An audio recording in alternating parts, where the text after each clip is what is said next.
प्रबंधन समिति के नाम से जब मुखिया जी लोग हल्ला करने लगे कि हमारी हकमारी हो रही है, तो बिहार सरकार ने एक अध्यादेश पारित किया बिहार गजट के अंदर ला करके, जिस पर महामहिम राज्यपाल महोदय का हस्ताक्षर है मित्रों। ऐसी हमारी नियुक्ति है मित्रों। मैं यह भी बता देना चाहता हूँ बिहार सरकार को कि हमारे साथियों को दिग्भ्रमित करने का काम न करे। कभी कभी बोलते हैं कि 2 साल के लिए आपकी नियुक्ति हुई थी, आप लोगों ने सुना होगा। मैं इसको आज खंडन करना चाहता हूँ मित्रों, 2 साल के लिए हमारी नियुक्ति नहीं है। 2 साल का जो वार्ड क्रियान्वयन प्रबंधन समिति बनाया गया था, उसमें जो 7 सदस्यीय कमेटी बनाया गया था, उसमें 3 सदस्य को छोड़ करके बाकी जो 4 है उनके लिए 2 साल का वक्त आना चाहिए। हमारे लिए हम तो बने सचिव हैं जो हमारे बिहार गजट के अंदर निहित है मित्रों। तो नमस्कार, बहुत स्वागत है आपका चौकस भारत में। मैं आपका दोस्त ब्रजेंद्र। देखिए, लगभग दिसंबर 2022 से ही ये जो हुजूम है गर्दनी बाग में बैठी है। दरअसल ये हुजूम वार्ड सचिव के पद पर तैनात थे और एक अध्यादेश जारी होती है बिहार सरकार से, और इस अध्यादेश जारी होने के बाद ये लोग सड़क पर आ गए। इन्हें वार्ड में अपने अपने वार्ड में अपने अपने क्षेत्रों के वार्ड में होना चाहिए था, जो आज सड़क पर खड़े हो गए हैं, सड़क पर बैठे हैं और सरकार से ये मांग कर रहे हैं कि जो हम कर रहे थे हमें वो करने दिया जाए। वार्ड सचिव के पद पर हम तैनात थे, वार्ड सचिव के पद पर हमें काम करने की जो इजाज़त है वो कंटिन्यू किया जाए, अदरवाइज स्थिति और भी भयावह हो सकती है।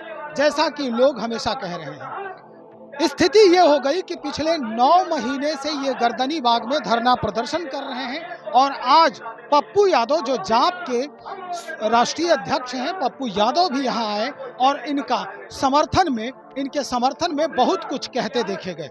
चलिए सबसे पहले हम सुनते हैं कि पप्पू यादव क्या कुछ कह रहे हैं। 7 निश्चय के तहत रंजीत कुमार के द्वारा 7 निश्चय के तहत रंजीत कुमार के द्वारा कार्य विधि में जब लोग कार्य कर रहे थे, 4 साल इन लोगों ने कार्य किया, तो 72-19 लेटर के द्वारा 1,14,000 वार्ड सचिव जिनसे मेहनत कराया, काम लिया, उसकी बर्खास्तगी कर दी, हटा दिया गया बिना किसी नोटिस के कारण के।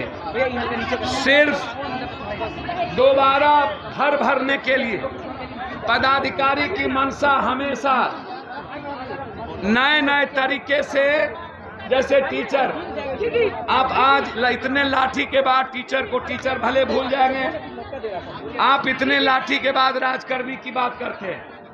आप हमारे ही भाई के बीच, हमारे ही घर में हमारी उम्मीद सपना को आप खत्म कर हमारे बच्चों के जीने के जिंदगी आज भीख पड़ गए हैं, लाले पड़ गए हैं जीने के लिए मेरे बच्चे। हम और हमारे घर में हमारी माँ, हमारी बेटी, आज एक ही सवाल उसके मन में है कि अब मेरा क्या होगा, हमारी जिंदगी कहाँ जाएगी, हमारे बच्चे क्या खाएंगे, हमारे बच्चे क्या पहनेंगे, हमें क्या मजदूरी करनी होगी, पढ़ाई के बाद, इतने मेहनत के बाद क्या मुझे धान काटने खेत में रोपनी करना होगा। ये सवाल आज पूरे बिहार के वार्ड सचिव अध्यक्ष और पूरे जिला अध्यक्ष के नेतृत्व में आज 1,14,000 वार्ड सचिव यहाँ पहुंचे हैं। ये आवाज सरकार को सुननी चाहिए और उस 17-19 को निरस्त कर, 72-19 को निरस्त कर, पुनः 1,14,000 जो पूर्व में आपने काम लिया और गलत तरीका से अनुभव और कार्यकुशलता के आधार पर आपने उसका समायोजन नहीं किया और फिर दूसरी बहाली की प्रक्रिया शुरू कर उसको ले लिया। हम आज इस सभा से मांग करते हैं अपनी सरकार से, आप दयावान हैं, आप कृपा करिए। हम आज आपसे इस बिहार के उन हर वार्ड सचिव महोदय की भावनाओं को आपसे व्यक्त करते हैं कि जो अनुभव, जो मेहनत इन्होंने किया, उसमें 17-29 को निरस्त करते हुए, 72-29 को निरस्त करते हुए आप पुनः बहाली की प्रक्रिया आप करिए। आप उन्हें नहीं हटाइए, लेकिन हमारे मेहनत को और अनुभव को आप दरकिनार मत करिए। एक तरफ नौकरी की बात और दूसरे तरफ नौकरी खत्म कर सड़क पर लाने की बात, ये दोनों नहीं चलेगा।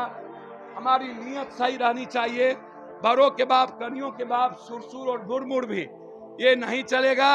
यदि सरकार हमारे इन सचिव की बात नहीं मानेंगे तो निश्चित रूप से हम लोग अपनी एकता का प्रदर्शन करेंगे और अपने लिए मरता क्या नहीं करता, फिर हम अपनी अधिकार की लड़ाई लड़ेंगे। सरकार से हम अपने घर की तरह लड़ेंगे। हमारा अधिकार की लड़ाई है। हम सरकार के विरोध में नहीं, हम अपने अधिकार के लिए, अपने भविष्य के लिए यहाँ इकट्ठे हुए हैं। सरकार हमारी सुने, यदि नहीं सुनेगी तो फिर हम लोग कोर्ट का भी दरवाजा, सुप्रीम कोर्ट का दरवाजा और सड़क पर मरने और लाठी खाने की लड़ाई करेंगे। 3 महीना 9 महीना 303 अनिश्चितकालीन यहाँ पर हम लोग बैठे हैं 9 महीने से लगातार, और ये लड़ाई बहुत बड़े पैमाने पर जाएगी। और मैं वादा करता हूं, जिस परिस्थितियों में हमारी जरूरत इस भाई को होगा, चाहे सर्वोच्च न्यायालय हो, चाहे लाठी खाने के मामले में हो, जब तक इन्हें न्याय नहीं मिलेगी, हम और हमारे साथी इनके साथ खड़े रहेंगे। हमें न्याय चाहिए। हर परिस्थिति में लड़ेंगे, मरेंगे और अपना अधिकार लेंगे। सर, विजय सिन्हा भाजपा दूध पिला देती है, प्रोपगंडा मास्टर है। नीतीश कुमार जननायक की तैयार हो चुके, जननायक रास्ते में जाते हैं। और मैं आपको बहुत क्लियर बता दूं, वैसे राजनीति में कुछ नहीं कह सकता हूँ, मेरा कोई मोहब्बत है, क्योंकि मैं अपनी आइडेंटिटी और आइडियोलॉजी के साथ में जीता हूँ। मैंने कभी धुरई और दोगलई सीखा नहीं, खाना नहीं। मुझे लगता है कि जेपी और लोहिया के बाद जिस तरीके से आज भारत के इतिहास को बचाने की जरूरत है, इसमें नीतीश कुमार की अव्वल है और नीतीश कुमार को देख रहा है। तो मैं मानता हूँ ये बीजेपी को लड़ाने के अलावा दूसरा कोई रास्ता नहीं है। नीतीश कुमार एक छत्र नेता है, आगे भी रहेंगे। नीतीश कुमार के नेतृत्व पर कोई सवाल नहीं। नीतीश कुमार को पीएम सर, यदि नीतीश कुमार जी पीएम मटेरियल बनेंगे तो बिहार के लिए इससे बड़ा सुधार कुछ नहीं। सर, आप क्या मत करिए, मेरी चिंता मेरे लिए कोसी सीमांचल मिथिलांचल की मट्टी आंगन तुलसी की तरह है, और मेरे आंगन, मेरी मिट्टी को, मेरे आंगन जो पप्पू यादव का घर और आंगन है, पप्पू यादव के दिल से, खून से, सांस से कोई नहीं निकालता। मिट्टी मेरी, माँ मेरा, हमें ही कोई अलग करके औकात इस धरती पर नहीं।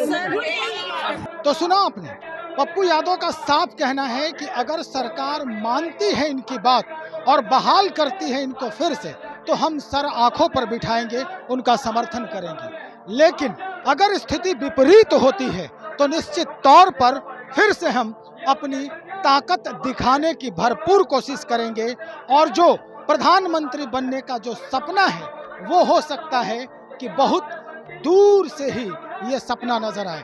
दरअसल ये मुद्दा है, एक जो 72-19 लेटर है, इस लेटर को जारी किया गया और इन्हें सड़क पर लाकर खड़ा कर दिया बिहार सरकार ने।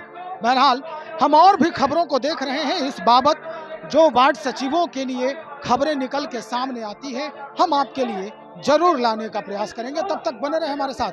बहुत शुक्रिया आपका।